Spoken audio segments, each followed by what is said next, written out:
Welcome to Thrifty and Thriving, where your DIY project ideas come in under budget. Here's your host, Katie Turner, on-air personality and host of WBTW's Local Living Carolina. She's a lifelong thrifting enthusiast and a wealth of DIY knowledge. Well, guys, welcome back to Thrifty and Thriving with Katie Turner. Today, I am joined by a special guest who actually used to work here at WBTW. We have Dana Brown-Ritter. How are you doing? Hi, Katie. I'm well. Thanks for having me. I'm so excited to get to know you a little bit better. I unfortunately didn't get to work with you whenever you were here, but why don't you tell everybody a little bit about your background so they can get to know you? Okay, sure. So I have a little more than 25 years in the television news background. I worked in local news, including at WBTW as news director. And now I work in Washington, D.C. as the Washington Bureau Chief for the Christian Broadcasting Network. So we have a news network up here covering national politics, the White House, Capitol Hill, Supreme Court, all of that. So that's been my day job for a little more than 25 years.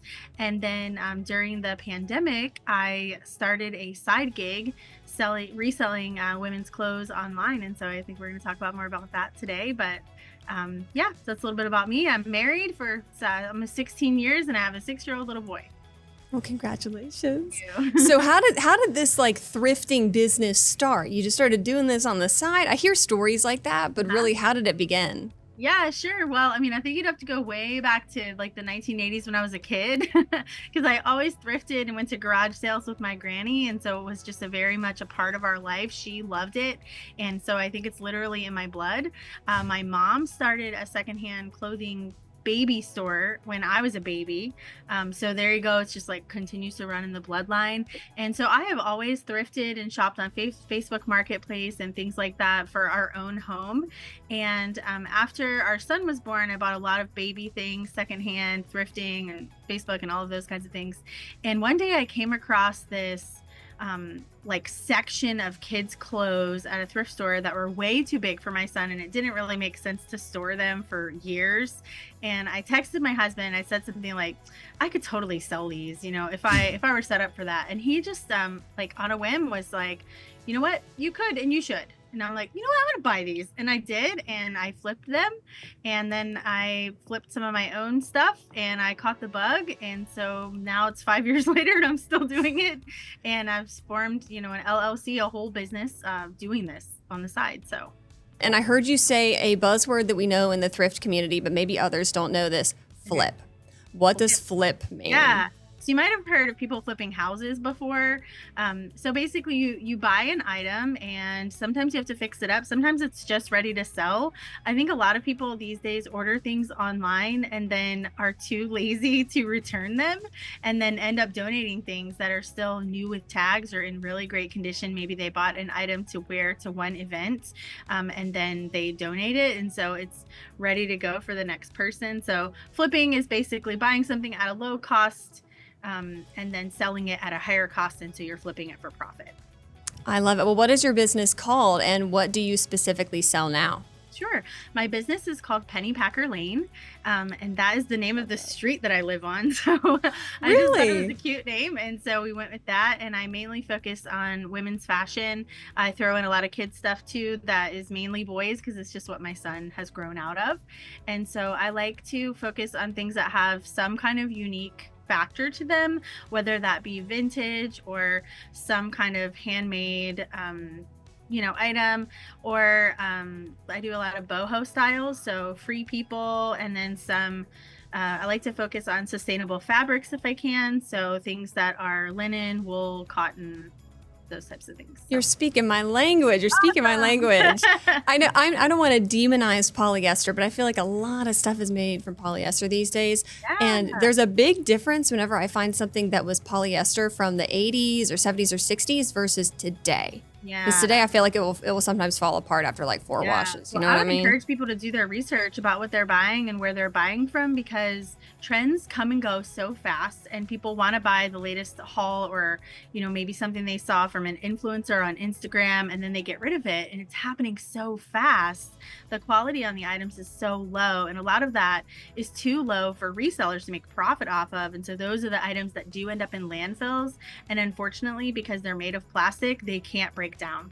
So it's a really big burden for a lot of poorer countries that have to accept a lot of our textile waste. So I would encourage people to shop responsibly, and shopping secondhand can be a big part of that. Definitely. Thank you so much, Dana. All right, guys, stick with us because we'll be back in just a second with more Thrifty and Thriving.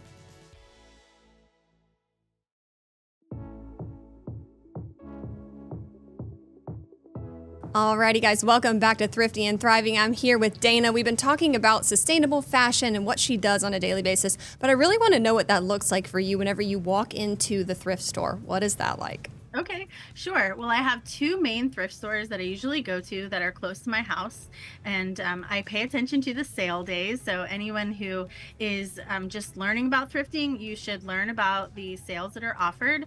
Find out if your thrift store has a rewards program or does a special deal day like a dollar day or a color of the week. And so in my two thrift stores, one is a Goodwill. They do a color of the week sale, and they always do 10% off for Capital One customers. And so you might want to check if your local Goodwill does anything like that. So I will go in there and look for two colors, the color of the week, because that will be 50% off. But then I also always look at the new rack and pay attention to what the new color is, because I'm usually there about once a week. So I think, if I'm looking to maximize the time that I have in there, which is never very much because I'm a busy working mom, then I will kind of scan the racks for that new color that they're just putting out so I can focus on finding the new things. And then the other store that I go to is called Savers, and they do a couple of days a week that they do a certain percentage off if you're a member. So those days where I live are Mondays and Thursdays, so I usually go there on Thursdays. So I usually thrift about twice a week. And then because I go to these stores so often, I have kind of a route. So same principle that you would apply to if you go to Walmart all the time or the grocery store. I think a lot of us fall into a pattern of like, I go to the produce and then I go to the dairy and then I go to the deli. And so it's like that for me with thrifting. So I almost always start with a new rack. If they put a new rack out, I usually make a beeline for it because that's my best chance to get untouched inventory. But I'm not mean. I'm not like one of these t-shirt bros that like knocks people out of the way. Nothing like that. Nothing aggressive usually. So I'll check new rack, and then I like to check shoes. I have found that shoes can be a good indicator of if there is a lot of what I'm looking for. So because I'm trying to look for a certain look that a certain customer would like, I can tell if one of my girls has dropped off a lot, usually by looking at the shoes. So if I find some shoes that I really like, then I usually scan all the shoes in that size. Then I do dresses, blazers, and then if I have time, I'll do tops, starting with sweaters, long sleeves, short sleeves, sleeveless. And that's just in order of profit. So that's usually it. And then if I have time at the end, I'll scan the kids stuff and the men's stuff and the home stuff for our own family. So that's my route. That is similar to what I do in the thrift store, honestly. Okay. Is there anything that you maybe don't like to get at the thrift store that you kind of stay away from? I ask this question a lot because it's different for everybody. I think it's the pretty obvious things, like undergarments. Yeah. So things like that. I'm pretty open to a lot of things that I think some people might not be. We've even bought bedding at the thrift store before. You can wash everything. Yeah, I don't really like to buy anything, like if I'm going to buy a cup or a tumbler, I would usually replace a straw. So things like that. But I don't really have too many like snobby rules with thrifting. I'll do anything basically.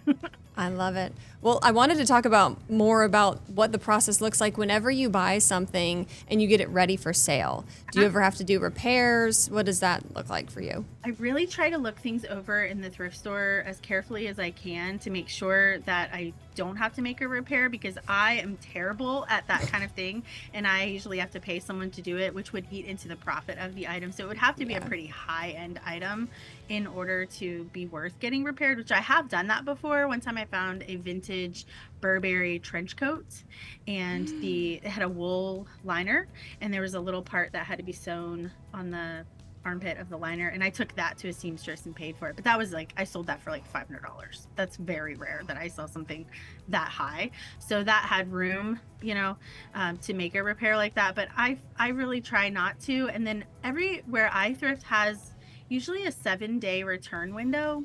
So even after I get things home, I try to check them over again as I'm entering them into my inventory system.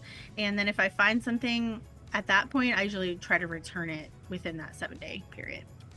Very cool. This is all stuff that I actually don't know anything about, and we're going to talk more whenever we're back with Thrifty and Thriving. Know another thrifting pro who's thriving or a topic we should talk about? Drop us a line at thrifty@wbtw.com.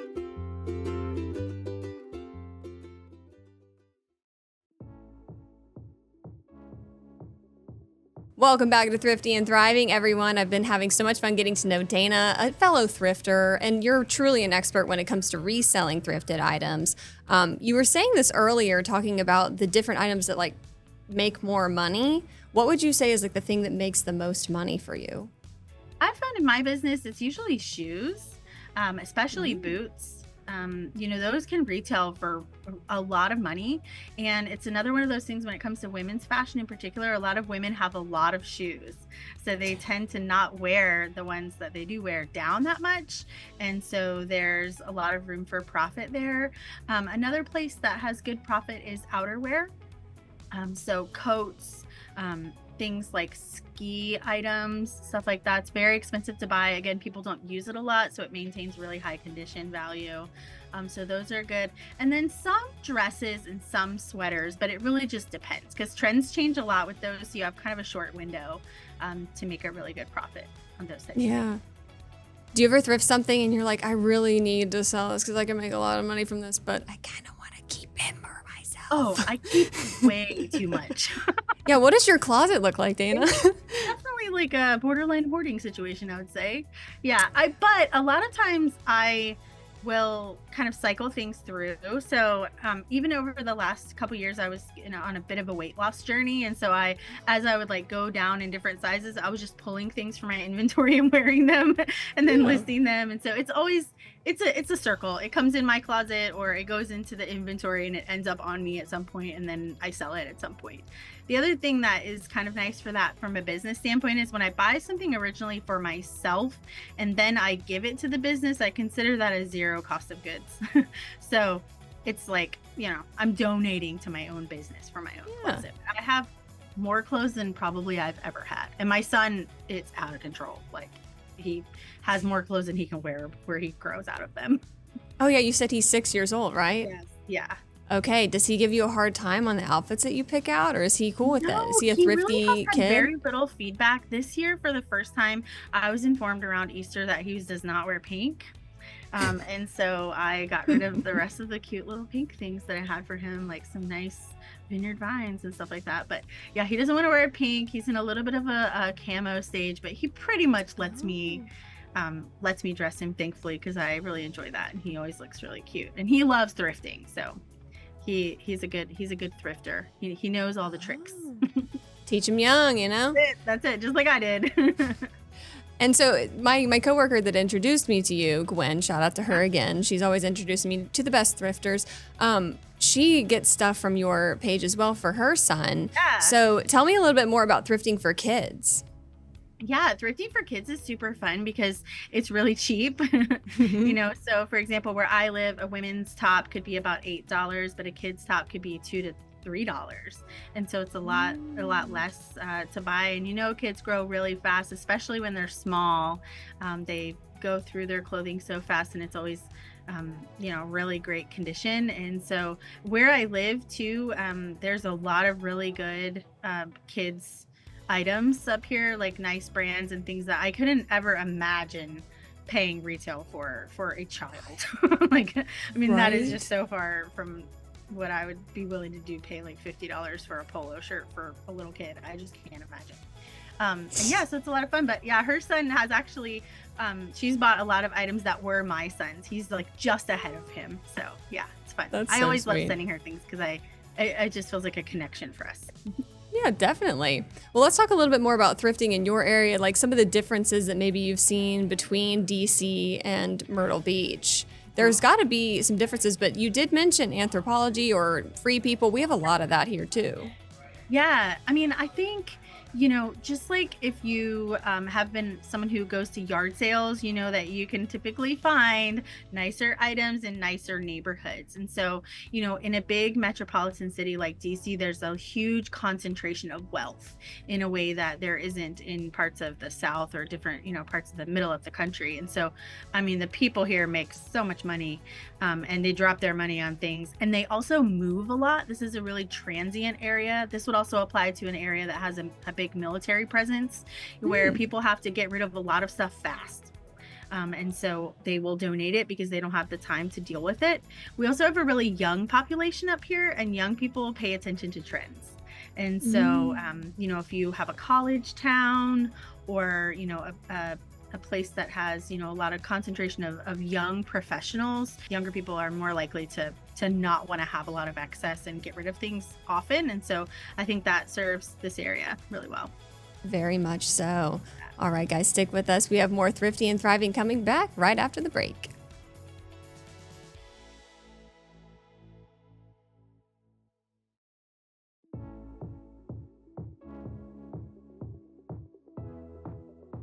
All right, we're wrapping up this episode of Thrifty and Thriving with Dana. She has taught us so much today. Let's just kind of chit chat while we wrap this whole thing up. What do you think are some things that people should know about thrifting that maybe they haven't done before? Well, I think one of the things that people need to remember is that if you're going in there looking for something in particular, you're probably not going to find it. So I think it's Facts. The best advice is to just go in with an open mind and then be ready to buy, because you can't just see something and then go home and wonder about it and think about it and weigh your options. You have to get it, because if you don't, literally the person right behind you might. And there's not another item like that. It's not like when you go to Target and there's 15 size medium blue tops that you want. There's one item, and so you need to be ready to buy. And then just be open-minded. There might be something that just catches your eye, that maybe it's a brand that you wouldn't have thought of, or maybe it's old, it's a vintage item and you aren't sure, if that is something that is your style. You have really low risk, right? Because the prices are low. You can try something new. Definitely.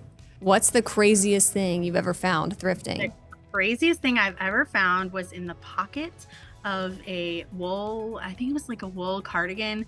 This actually just happened. I bought this a few months ago and it just sold, and I always double check the pockets again before I ship something out, and I found $94 in cash.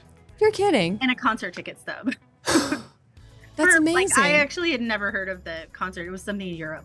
So Gosh, I hear stories about that online, and I always am like, I never find anything. Finally, because I usually find amazing. a lot of like tissues, cough drop wrappers, sticky pennies for sure. Yeah, exactly. A lot of sticky So pennies. my day finally came. I was thrilled. Well, do you have any tips for somebody who maybe, this is not about me, by the way, folks. I do not have, you have so much patience, and I know that you're busy. But do you have any tips for people that might want to start a business doing what you do? Yeah, my tip would be start selling your own stuff first, because you probably have things laying around that you can get rid of, and just stick with it. There's also a lot of content online that can teach you how to do it. I learned a lot of how to run my business by watching people on Instagram and YouTube who have been doing this for a long time, and you don't have to pay for a course to do that. There's lots of people that share their journey with this, and you can learn from them for free and just do a little bit at a time. And the last tip that I have would be to start with one platform at a time. There's a lot of online platforms for selling, and I would say just pick one at first. And when you get good at that one, then you can add others, but don't try to like learn too many things at one time. You have so much control over everything, and a lot of it is just kind of doing the same thing over and over. And so I don't know, I relax by being busy, and so it works for me as a side hobby that makes money. My husband calls it a jobby. See, one day it might roll into that for me, but for now it's every day on my lunch break. It's so fun. Well, there are some pretty good thrift stores down there. I gotta say, I've been thrifting. I do love My best friend lives there, but the prices are certainly way higher in Washington versus South Carolina. I've noticed. I love the prices there. But we'll have to come visit. Yes, I know. I will. I had a great thrift trip there about a year ago, actually. I came down for a rummage sale that my friend is a part of, and we did that. And we went down to the Goodwill Boutique in is it in Pawleys Island? Yes, the GW Boutique. Yeah, It's iconic. It was so fun. I loved that. It's very curated. Very cute. Yes, very much so. Good advice. Good advice. Okay. Is there anything else that you think people should know about thrifting, about your business, and also where can they find you? Okay. Yeah, I mean, just know that thrifting is fun. Know that it's addictive. Okay. Seriously, once you start, you might be surprised how often you feel like the thrift gods are calling you to the thrift store. You might have to put some boundaries in place so that you don't over thrift. And then people can find me on Instagram at Penny Packer Lane. It's PennyPackerLane. I like to share about my finds and my flips and a little bit of my personal life as well. And I sell on Poshmark and eBay for right now.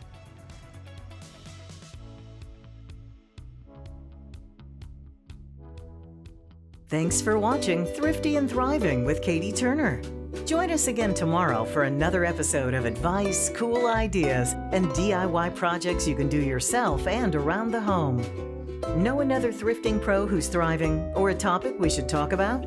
Drop us a line at thrifty@wbtw.com.